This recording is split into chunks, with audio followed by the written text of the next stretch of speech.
देखेंगे पालकालीन बिहार। ठीक है, और आप ये पाल वंश की स्थापना की बात करेंगे तो 750 एडी में होता है। ठीक है, ध्यान में रखेंगे, महत्वपूर्ण है। 750 एडी में क्या होता है, भारत में पाल वंश की स्थापना होती है। मुख्य रूप से बिहार और बंगाल में ही रूल करते थे। डेट टाइम की बात करेंगे तो बिहार तो ऐसा कुछ था नहीं, लेकिन बंगाल का हिस्सा था। तो बिहार बंगाल में पाल वंश क्या करती थी, रूल करती थी। ठीक है, अब यहाँ पे क्या क्या चीजें होती है। ठीक है, कुछ समय तक आप देखोगे इन क्षेत्रों में अराजकता का माहौल रहता है, क्योंकि कोई भी मतलब ऐसा कोई बड़ा लीडर नहीं होता, कोई बड़ा शासक नहीं होता है।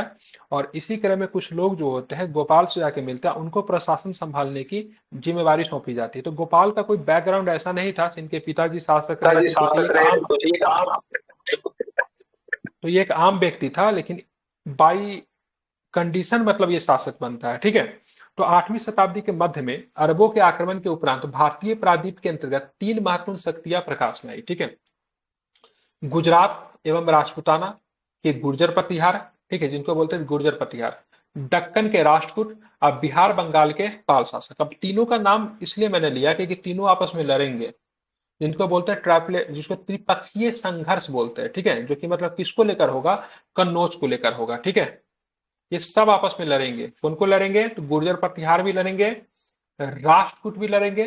ठीक है, दक्कन में थे, और बिहार के पाल शासक भी लड़ेंगे। ठीक है, हर्षवर्धन के शासन काल के बाद कन्नौज के शासक यशोवर्मन के कुछ समय के लिए राजनीतिक स्थिरता लाने का प्रयास किया। अब सबसे बड़ी दिक्कत क्या होती है, कन्नौज का सॉरी हर्षवर्धन का शासनकाल समाप्त हो जाता है। ठीक है, हर्षवर्धन की पुलकेशिन द्वितीय के साथ लड़ाई होती है, जिसमें हर्षवर्धन पराजित होता है। उसके बाद इनका कहानी समाप्त हो जाता है। जब हर्षवर्धन का शासन जब समाप्त हो जाता है, तो इन क्षेत्रों में कोई ऐसा शासक नहीं रहता कि सारे क्षेत्रों को कंट्रोल कर सके। ठीक है, तो थोड़ा समय के लिए यशोवर्मन जो आता है वो आता है, लाइट में आता है, लेकिन वो हर्षवर्धन जैसी क्वालिटी उसमें नहीं थी। इस समय बिहार बंगाल और उड़ीसा के संपूर्ण क्षेत्र में पूरी तरह अराजकता का माहौल था। मतलब कोई ऐसा गवर्नमेंट नहीं था, कोई ऐसी सरकारें नहीं थी जो सारी चीजों को कंट्रोल कर पाए, क्योंकि हर्षवर्धन का साम्राज्य जो उसका जो एम्पायर जो था उसका पूरी तरीके से डाउनफॉल हो चुका था। और इसी सारे कंडीशन को देखते हुए, ठीक है, आप देखो 8th सेंचुरी में, ठीक है, 8वीं शताब्दी में पूर्वी भारत डेट टाइम की बंगाल में पाल वंश का उदय होता है, जिसका संस्थापक की बात करेंगे तो पाल वंश का संस्थापक की बात करेंगे क्या था, गोपाल था। ठीक है, क्योंकि भारत में क्या थी, तो भारत में उस समय, भारत की बोलना बंगाल या फिर इन क्षेत्रों में अराजकता का माहौल था, क्योंकि कोई भी ऐसा शासक नहीं था। मतलब यहाँ की पूरी तरीके से लैंड जो थी अनक्लेम्ड लैंड थी। और जब लैंड जब अनक्लेम्ड रहे तो क्या होता, बाहर के लोग आक्रमण करते हैं। ठीक है, तो अरब लोग जो थे आक्रमण का प्लान कर रहे थे। ठीक है, क्योंकि उसी दौरान गोपाल का उदय होता है। गोपाल बहुत ही बेहतरीन शासक होता है, प्रजा पालक होता है, जो कि 750 में पाल वंश का शासक बनता है। लगभग 10 वर्षों तक, मतलब क्या कि सॉरी 20 वर्षों तक इसने क्या किया, प्रशासन चलाया। 770 तक ये शासक रहा। तो दो प्रश्न पूछे जाते हैं, पाल वंश की स्थापना कब हुई, तो 750 में। प्रथम शासक का नाम ध्यान में रखिए गोपाल। और साथ में अगर बात करेंगे तो इसकी राजधानी कहाँ थी, गोपाल की राजधानी की बात करेंगे तो गोपाल की राजधानी जो थी मुंगेर थी। ठीक है, क्या नाम था, मुंगेर।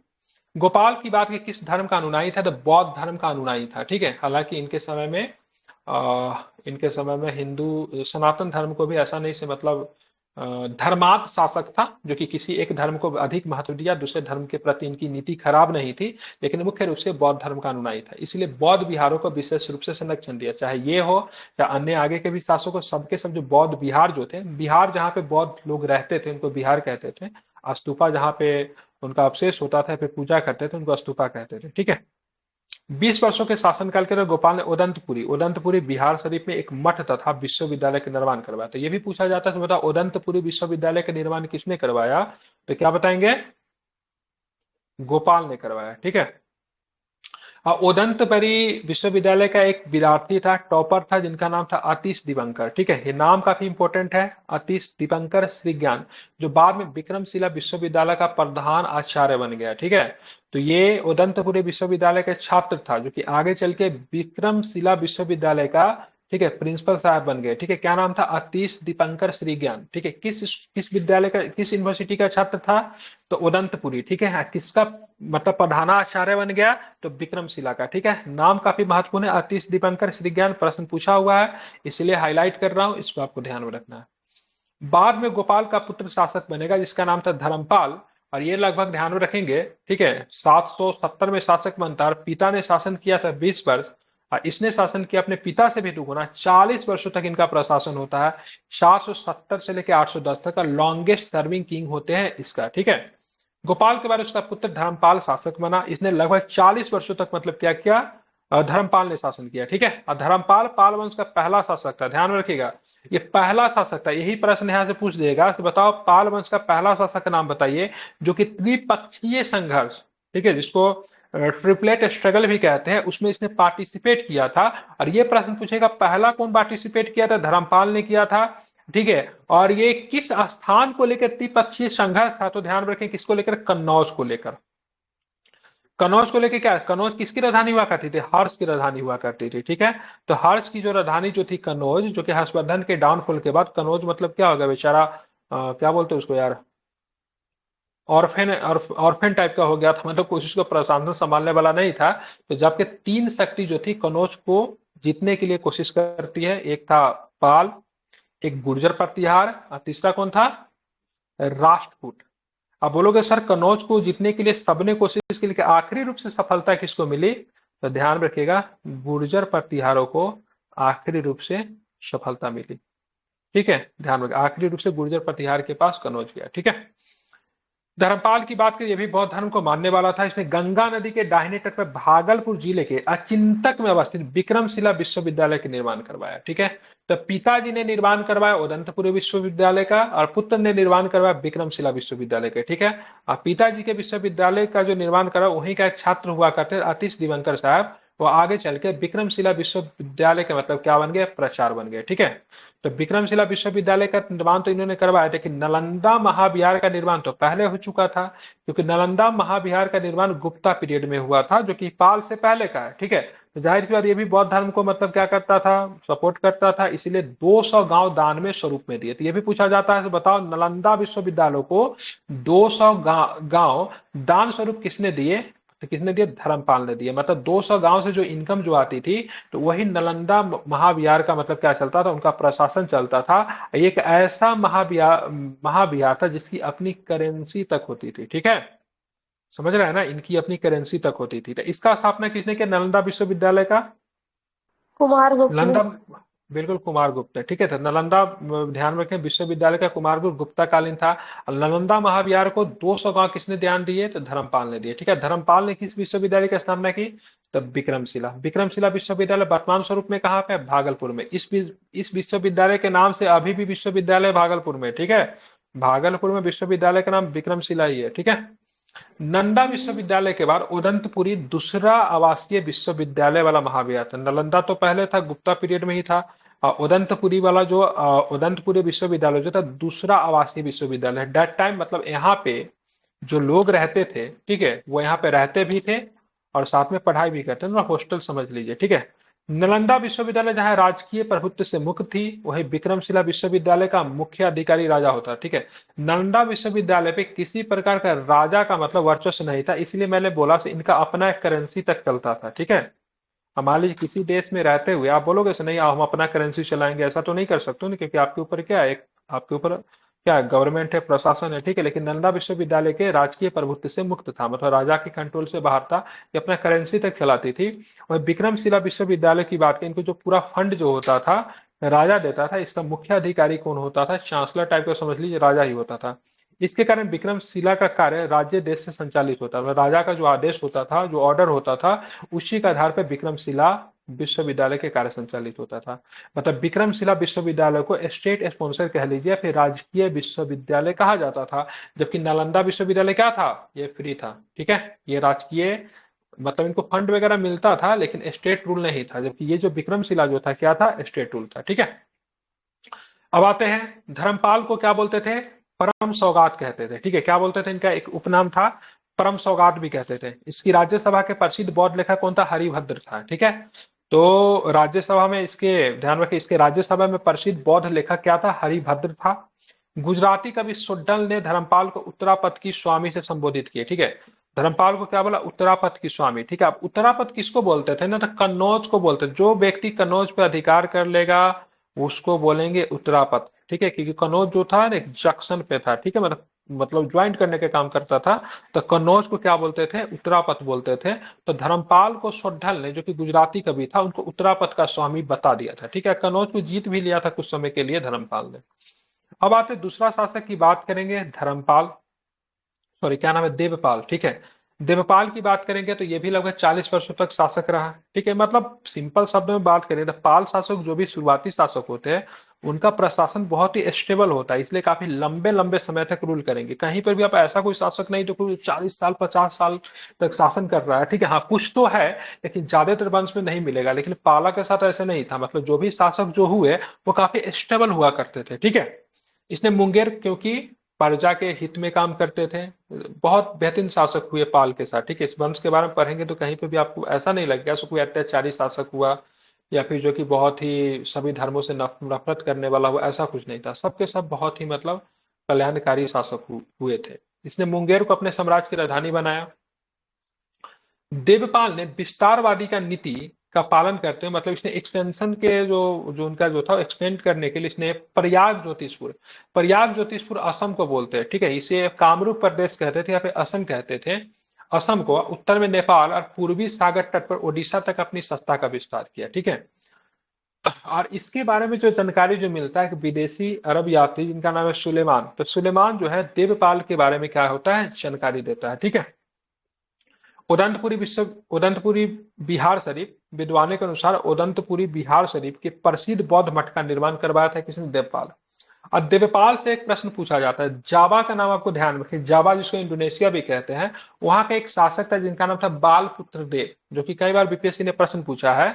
तो बालपुत्र देव के अनुरोध पर नालंदा में एक बौद्ध विहार देख रेख के लिए 5 गांव अनुदान में दिए थे। मतलब बालपुत्र देव ने अनुरोध किया तो नालंदा जो विश्व नालंदा ध्यान में रखेंगे, नालंदा बौद्ध विहार जो है उसको देख रेख करने के लिए 5 गांव उनको दे दिए। ये 5 गांव जो थे बालपुत्र देव के कहने पे, ठीक है, देवपाल जो थे दे देते हैं, ठीक है।